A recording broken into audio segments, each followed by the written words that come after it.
Hello. In this video, I'll be sharing my top 10 do's and top 10 don'ts for writing professional, effective, and meaningful emails at work. My name is Sheila Okoth, and I help career professionals like you to boost your professional reputation and advance your career through business writing. Business writing is a powerful tool for persuasion, influence, problem solving, and critical thinking. A study conducted by McKinsey showed that professionals spend more than a quarter of their workday on emails.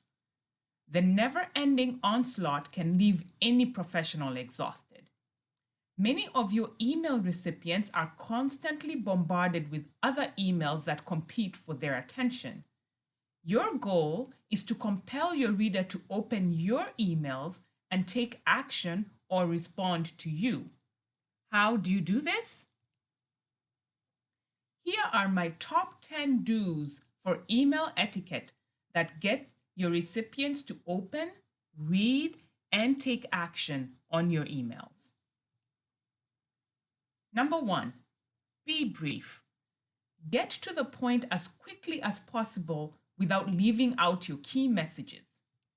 Ideally, you should conclude your email in 3 or fewer short paragraphs. Don't write too much unless your email is a full business report. But be careful not to write too little either. One-word email responses such as yes or no to an email inquiry that you receive may save you a few minutes. But consider that your recipient may interpret this one-word response as cold, insulting, or they might feel that they've wasted your time. Number 2, watch your tone. Write using active voice for a livelier, more engaging tone that captures your reader's attention. Be direct, but pay attention to how your recipient could interpret your email. Any trace of hostility could cause your reader to focus on what they perceive to be disrespect. Number 3, respond to your emails. If possible, respond within 24 hours. If you need more time to fully address an email you've received, let the sender know that you'll respond more fully as soon as possible. Number 4, suggest a phone call. Email may not be the best medium to communicate about complicated or extremely sensitive topics. Suggest a phone call if it would be more appropriate. Number 5, be professional. This is especially important when writing emails for which you expect an emotional response from your reader. For example, when communicating bad news. Number 6, respond with grace. You might be tempted to respond in kind to a rude or passive-aggressive email, but you must remain focused on building relationships rather than ruining them.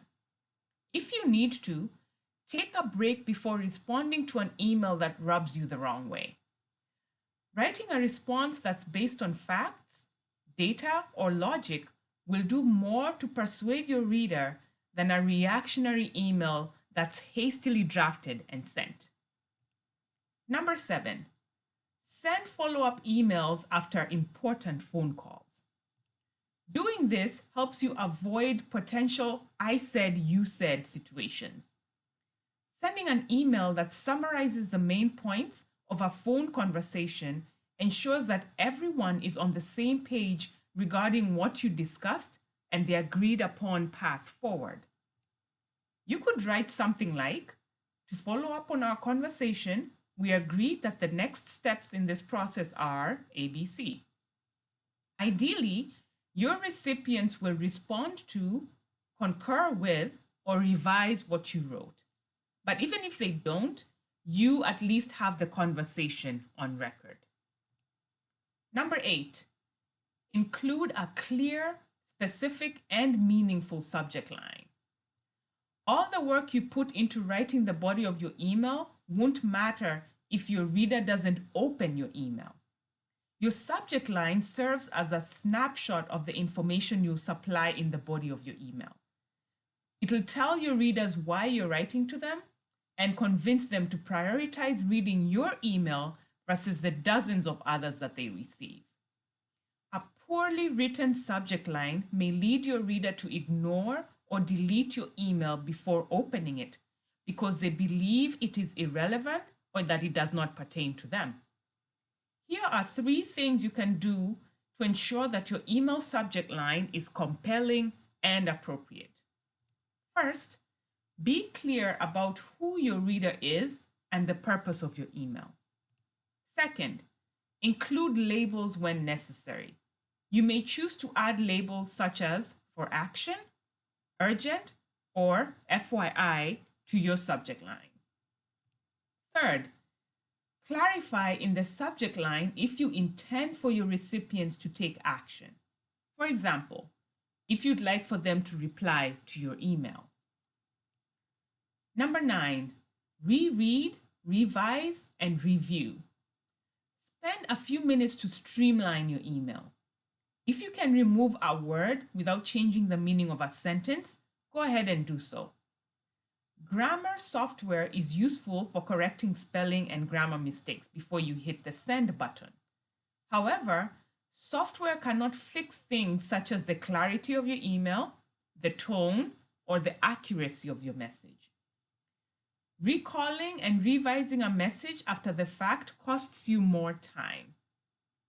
Finally, make sure that you read high visibility emails 2, 3, or even 4 times if needed before you send. And number 10, test your links. Double check any links that you include in your email to make sure that they lead to the intended websites or files. Here are my top 10 don'ts for email etiquette. Avoid these email blunders so your recipients don't ignore or delete your emails. Number 1, do not reply in anger. When incoming email messages distract you from other important tasks, you may react hastily and write something you'll regret. A clear head is equals to a clear email. Pause. Breathe. Take a break if you can. Then, craft a response that preserves your reputation and professional relationships. You'll be glad you did. Number 2, avoid the phrase "to whom it may concern."